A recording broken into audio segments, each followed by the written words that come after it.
Ladies and gentlemen, welcome back to the Champions Chess Tour finale of 2023. This is an 8-player event currently being held in Toronto, Canada. It is rapid chess. It is blitz chess to break the ties if the matches are tied. Today is day number 2. It's rounds 3 and 4 of the round robin, and we have Magnus versus Hikaru, which will end today's recap. Before we jump into the games today, I'd like to thank the sponsor of today's video, Holzkern. Folks, it's the holiday season. Do you remember once in your life receiving a special present that made you feel amazing? Or maybe you found the perfect present for someone special in your life, and that made them feel really great. But finding the right gift can be challenging. What if you have a friend that already has everything? Or you have a loved one and you want to make them feel extra special? I think we all struggle a bit when figuring out the right present, and then ultimately we settle on some generic store gift card. Well, this holiday season, Holzkern can help. Holzkern was founded as a small family business in Austria, but it's quickly grown into a juggernaut. They've actually made over 1 million customers happy. They have over 1,000 amazing designs, all inspired by nature. And they are the perfect option to get someone special in your life that fantastic, memorable present. Like this incredible Manhattan watch, made with Italian white marble and dark leadwood. It's classy and it's not too loud. It would probably go well with any outfit. Holzkern has one of the most impressive watch catalogs I've ever seen, but they also have jewelry, handbags, bandlets, sunglasses, and even accessories, like this awesome maple and gold numerary ring. And even that you can get customized in other colors. My friends, whether it's a watch, ring, or anything else, this holiday season, you'll get the perfect present if you use Holzkern. A beautiful watch does not have to cost as much as a car, and Holzkern guarantees delivery by Christmas if you place an order until December 20th. And returns are free and easy until mid-January. You know how this works already. Click that link in the description and use code GothamChess15 to get 15% off your order at checkout. Now let's get back to the video. Thanks, sponsored Gotham. My friends, I hope you are ready for an amazing day of games. I have so many of them for you from every single matchup, from every single game, and we will, of course, end with all the games in the match between Magnus and Hikaru. They play 2 rapid games, and if it's tied 1-1, then they play an Armageddon, where black gets draw odds, but it starts with less time. Let's start with this game between Fabiano Caruana and Magnus Carlsen. Fabi with the white pieces. This is rapid game number 2. Fabi plays e4. My man Magnus came to play e4, knight c6, d4, d5, and it's like black is playing a drunk Caro-Kann. Basically, black has played an advanced Caro-Kann, but instead there's a knight on c6. Now, that is not as good as according to the computer, because white center is very powerful and that black knight does not really truly exert pressure, because white can always play knight a3 and then kick the knight out with the move c3. But the position that we get gets very imbalanced very quickly. c3, f6, Magnus sacrificing development to deal with that inconvenience of a pawn in the center of the board. And then here, Magnus did some goofy stuff, a5. So he tries to suppress Fabiano's queen side. Fabi just puts a rook in the center, bishop c5 by Magnus, and then this move is crazy. Stockfish hated this move for a second. It was like, Magnus, what are you doing? What about the development of your whole side of the board? Knight g5 apparently is really strong, going after h7. But apparently you can just castle. You can just give the man the pawn. You give the man a pawn, all of a sudden he gets a little greedy, a little full. So instead of all of that, Fabiano decides to play on that side of the board. He plays b4, puts his knight here, trades off the bishops, and now we have a position with no bishops at all. Magnus plays b6, controlling Fabiano's knight. Fabi going for knight g5 now. Very big moment. Magnus down 3 minutes as Fabiano is putting on the pressure. Knight to e7. Fabi says, I don't believe you. I think this is stupid. I think you giving me that pawn on h7 is bad. I'm going to come here. Good luck ever castling. I mean, first of all, it's illegal right now, but if I get out and you castle, you're going to get mated. Fabi plays rook h3, beautiful transfer of pieces, and he's giving Magnus the pawn on e5. He's doing it because the king is in the center. That would be goofy for Magnus to do. And then here, Magnus plays a cool, calm, and collected king to d8. That is not an over-the-board mouse slip. That is a deliberate transfer of the king out of the center of the board to c8, where it will be safe. Maybe not to the b file, because that is exactly where you'll get sniped by a rook. But on c8, the king is actually safe, and then black is going to try to figure things out. Fabi won't back down. a4. Now he's lost this pawn. The position is equal, but you have this moment where you realize, wait a minute, I can't really move my pieces. Knight g6, queen g4, knight e5, and right now Fabiano can make a draw. He can play. I don't know if Magnus would have made a draw, but we have a repetition. Knight there, queen there, knight back. If Fabi goes back to e2, probably the game is a draw. He doesn't repeat moves. Oh, Fabiano playing for a win, sensing weakness, sensing I've got a big time advantage here against Magnus. He wants to bail out. I'm going to go hunt him down, pawn to a5. His king is in the center and I'm doing everything right. Now it's time for Magnus to play defense. The king continues his journey to c8. Fabiano plays rook e1, bulldozing the pawn in the center. But what about the a pawn? What about the a pawn? Well, what about the a pawn indeed? And Magnus says, you know what, bozo? I don't think he called him that. He says, all right, prove it. Now Fabi's got to back up. Now Magnus starts marching down the center. That move was given a bit of a dubious mark because of rook h5, trying to put a little bit more pressure. But now Fabi's got to defend himself, and Magnus is taking over. Fabiano got a little bit too careful, a little bit over-aggressive. Queen c2. Now Magnus is consolidating. There was no need for Fabiano to do any of this stuff. Now they're both under 30 seconds. It's chaos, but the pawn is coming down, and Magnus actually ends this game in beautiful style. Queen to b2. And then queen goes back to just make sure the knight is like, not messing around too much. But he ends the game in style. It's coming. Queen b1. There it is. Beautiful little move, using the pawn as an anchor. And the game's just over because there's nothing white can do. Fabi is going to be kicking himself. Magnus moves to 3-0. He has won every match. This one could have been a draw. There was a draw on the board. Fabi could have repeated. It was a very tense game. Credit to Magnus for pulling up with this Uga opening. I don't know what this is called. The Nimsewich defense, Scandinavian variation, the drunk Karo Khan, whatever you want to call it. There were all sorts of epic games in the early rounds. Nozirek Abdusattorov, Denis Lazavik. This went to an Armageddon. They drew both their games. Lazavik is a beast. He's the youngest man in the field, all right? He's like 2,500, but he is rock solid. Now you'll notice Denis Lazavik, 9:59 on the clock. That is because he wagered that much time. He wagered 10 minutes. He said, I want 10 minutes. You give me the black pieces. No bonus time until move 60. A draw is a win. So, look at this opening from Nozirek Abdusattorov. He plays an opening that gives away all advantage, but it doesn't have a disadvantage, and he just wants a game of chess. This is what he wants. Nozirek, this is what I'm going to work with. I'm going to work with this diagonal. I'm going to work with the b file. I'm going to work with the slight pawn imbalance, see which pawns go up, and that's it. And now Lazavik's got to play fast, all right? Look at Nordy. Now he's trying to take over the light squares. Well, here Lazavik, clutch move, f5, not allowing Nozirek to walk all over him. Nozirek weakening his king a little bit, but you got to take a little bit of risk. Queen goes out to h5.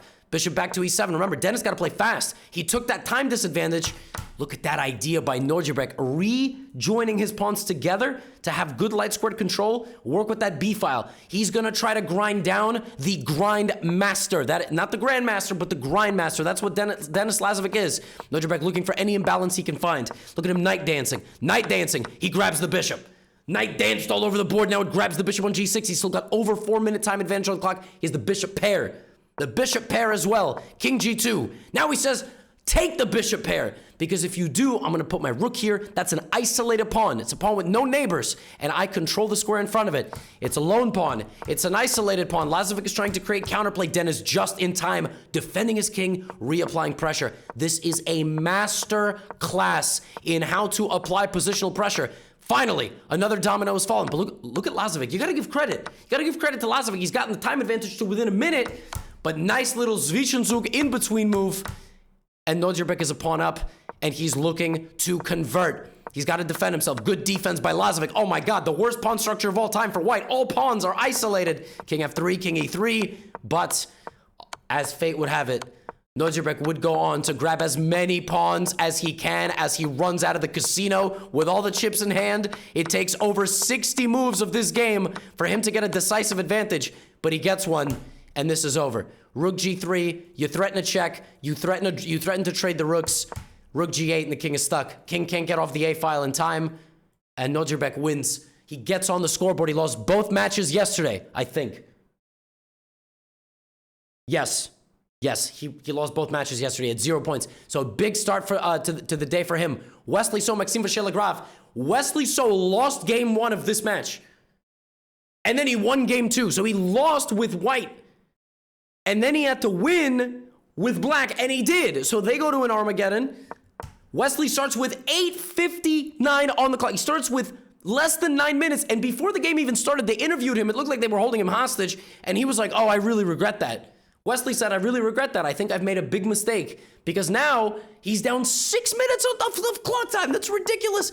And it's in English. It's an opening where we're not going to have a lot of piece trades. So Wesley's got to fight back, already losing the first game of this match. And oh my goodness, b4, you can't take that with anything because knight e5, because queen a4 check, all sorts of tactical problems. All right, knight e1. Board opens up, and this is really what you want if you're playing an Armageddon, okay? You want total pandemonium. You want chaos. And that's exactly what Maxime has. Maxime has a perfect position for an Armageddon. But c5! Look at this move. You can't take the knight because of the goofy pin. The queen's unguarded. Oh my goodness. Wesley with a nice defensive resource. And Wesley starts chopping down some... Oh! That's a fork out of nowhere from Wesley. So he grabs a rook on his way out. Bishop f1. And all of a sudden, Wesley's doing quite well. His queen is dancing, inching forward. Oh my goodness. Maxime opens up Wesley's king. Maxime is down a rook. Queen f5 though. Maxime is got 3 pawns for the rook with a big attack, but Wesley bishop c3 defending his king from a distance. Queen f6 looking for a queen trade, and the dust is gonna settle. And here comes Wesley's pawn. Wesley gave back a little bit of material, but his a-pawn is a hero. And look at the a-pawn go. The king is defending himself. Maxime gets a rook back, but the pawn. And Wesley makes a queen, and you best believe, a couple of checks later, gave a queen. He's not going to lose. The amazing defense from Wesley. So this game goes on a while because Maxime can't resign. He can't resign. He can't make a draw. He can't make a draw because a draw is a win because Black started with so much less time. Anyway, they play, and it actually, Wesley ends up forcing the draw, and he wins. Wesley's also 3-0. Wesley and Magnus at the top of the event, which leaves Hikaru versus Ali Reza. Hikaru lost both matches yesterday. A start to the tournament not a single human on the planet could have expected. And he plays a Jobava London versus Ali Reza. He gets a position that's quite solid, though. We're not having any kind of goofy stuff. A little bit later, they trade their bishops, and this is what Hikaru has to work with. Hikaru's lost both matches, and he's got no advantage really to start this game, which is kind of nuts. Knight e5 castles. And Ali Reza, you remember yesterday Ali Reza went on a big attack against Fabiano. Well, here, Hikaru he's got a nice position. Maybe he can play e4, maybe he's going to play queen b3, but Hikaru does something here that I do not understand. I would love to talk to him about this decision.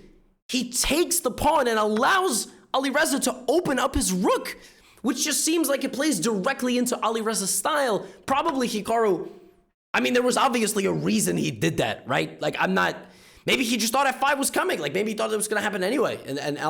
But instead of that, he does this. And all of a sudden, Ali Reza, he's got everything he wants. This is Ali Reza's bread and butter. Look at him transferring pieces. Both guys go under a minute, and total pandemonium breaks loose. Hikaru sends his pieces down the file on the queen side. Ali Reza, meanwhile, defending himself with 10 seconds on the clock, and Ali Reza gets a winning position. Ali Reza's winning because he's guarding against mate, and rook is pressuring. Hikaru plays rook to b1, and apparently black can just start coming down the board. But instead, Ali Reza tries to make something happen. And in the skirmish, both guys with 8 seconds on the clock, rook d6, threatening to take and strip the black king completely of defense, and it is Hikaru who clutches out a win, crashing through Ali Reza's pieces, getting the queen and the knight versus the rooks, a completely winning position. He wins a tense affair for Hikaru, who wins. He beats Ali Reza Firouzja, a monster comeback, and he beats him in the match.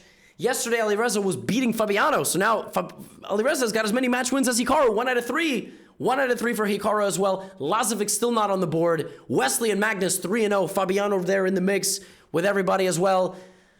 Oh my goodness, we go to the second round of the day. So Magnus and Wesley are both perfect. And in the second game of the day, we ended with Magnus and Hikaru, which I will get to in a second. I got to serve you the appetizer first. Oh my goodness. Wesley versus Ali Reza. Ali Reza's playing well. He's playing well. He's got winning chances to all these matchups, but he only has 1 point to show for it.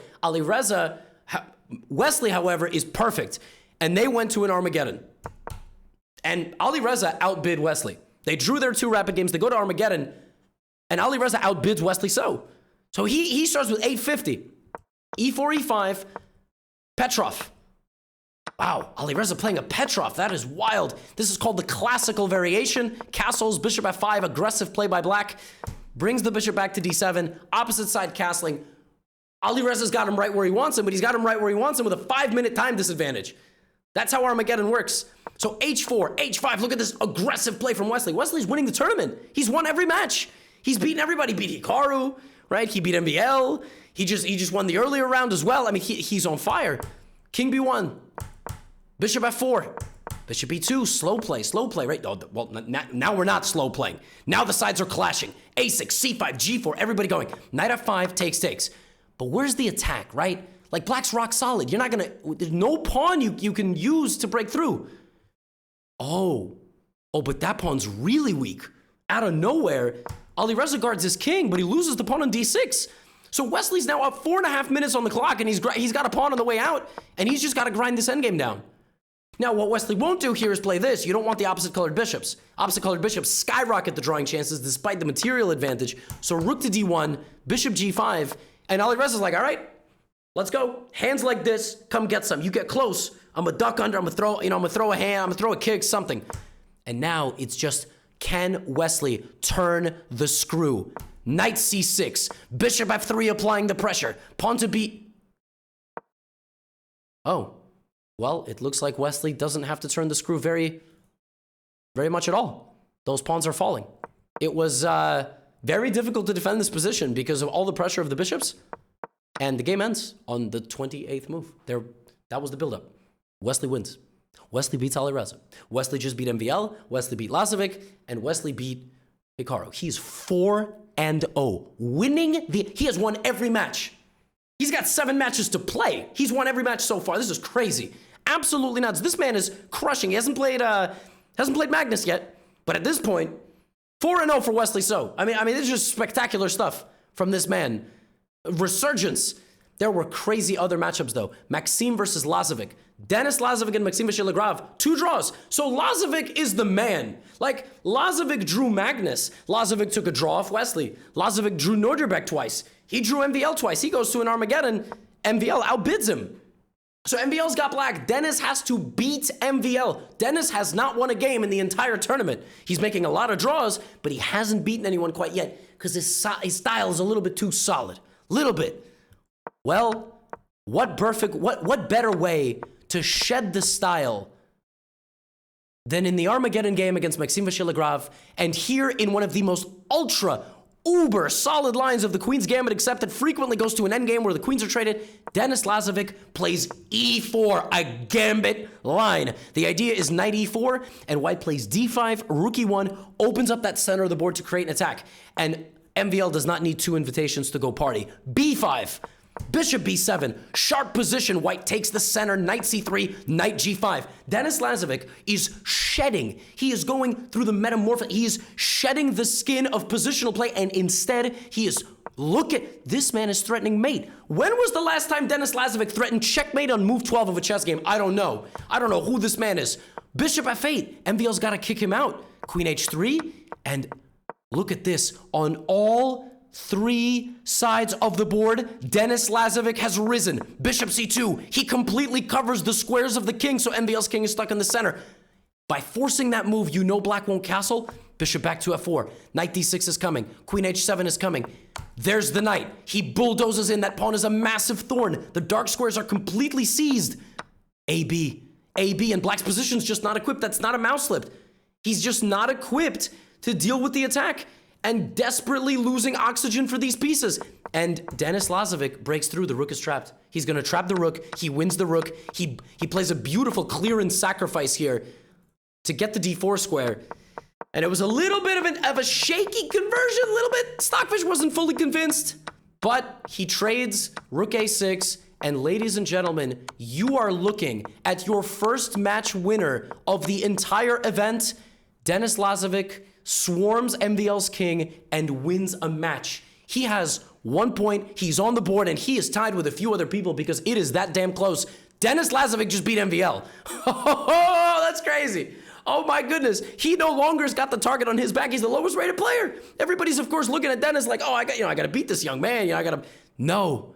And he has made a lot of points in his matches. Now, another match from this round, Fabiano versus Norderbeck, who are now on totally different planets, because Fabiano yesterday was 2-0, and he just lost to Magnus in that brutal game. I showed you that was a tough game, so he's looking to bounce back versus Norderbeck. Norderbeck was 0-2 on day 1, and he just beat Lazavik in a beautiful endgame. So this one, we have an Italian, we have an Uzbek, Was that because he's from Uzbekistan? Knight d5, knight to b4, and the position gets traded. Very solid position. White has the two bishops. Rook is going to go here. Queen is going to come out. You see both guys clearly in prep. Nobody really thinking a whole lot, right? c3. And Fabiano's going to go to work. He is going to go to work. But Neuderbreck says, Fabi, you can't play b4. Can't do much. All right. g3. Bishop c5. All right.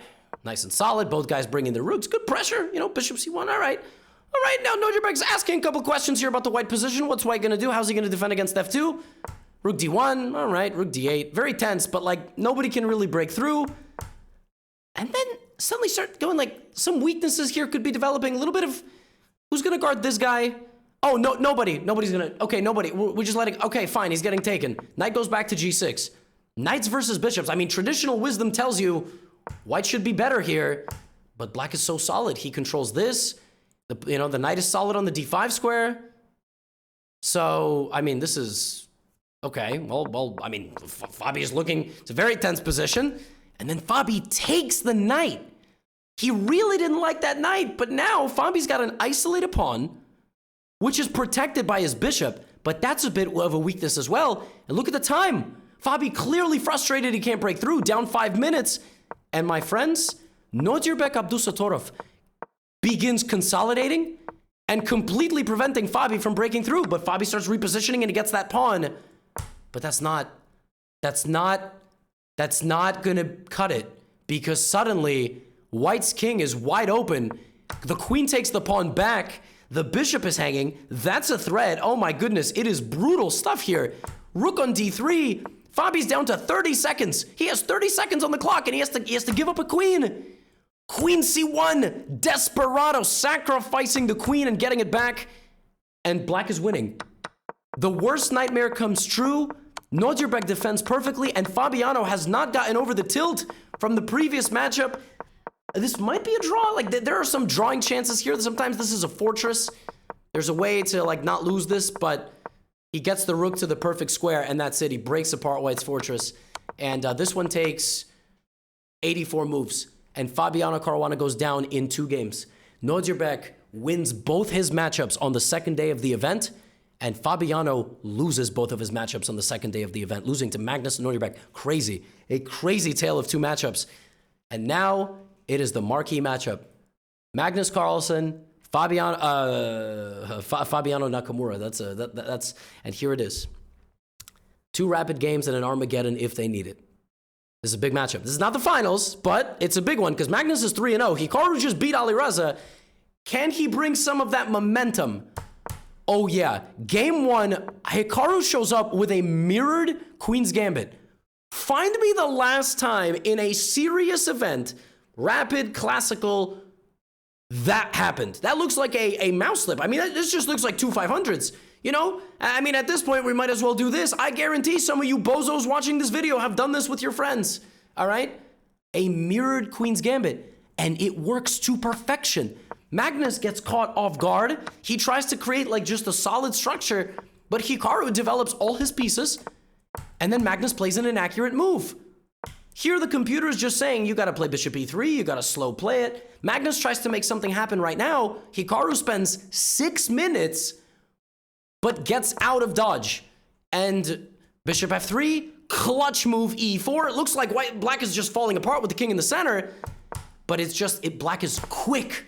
Gets the king castled, and everything flies off the board, and that's it. Magnus has nothing in game 1. Nothing. Completely outprepared, completely caught off guard. We rarely see that, but a clutch opening decision from Hikaru. Magnus gets nothing. Absolutely nothing. Knight c3, look at this fancy move, hits the queen with both pieces, grabs his bishop. That's it. Game is over. Effortless game from Hikaru. A beautiful surprise weapon. We still get an endgame. Some pieces get traded, but you best believe these guys aren't going to lose this. Hikaru very savvy here, by the way, making sure that despite being a pawn down, he gets the rooks to the... There's nothing you can do. White can play rook b4. White can win all the pawns, but there's just nothing because black is too... Very, very smart, by the way. Look at this. Just making sure he doesn't get mated. But if you get your rook successfully to your opponent's second rank in a rook endgame, it's like a paper shredder. I mean, you just... And there we go.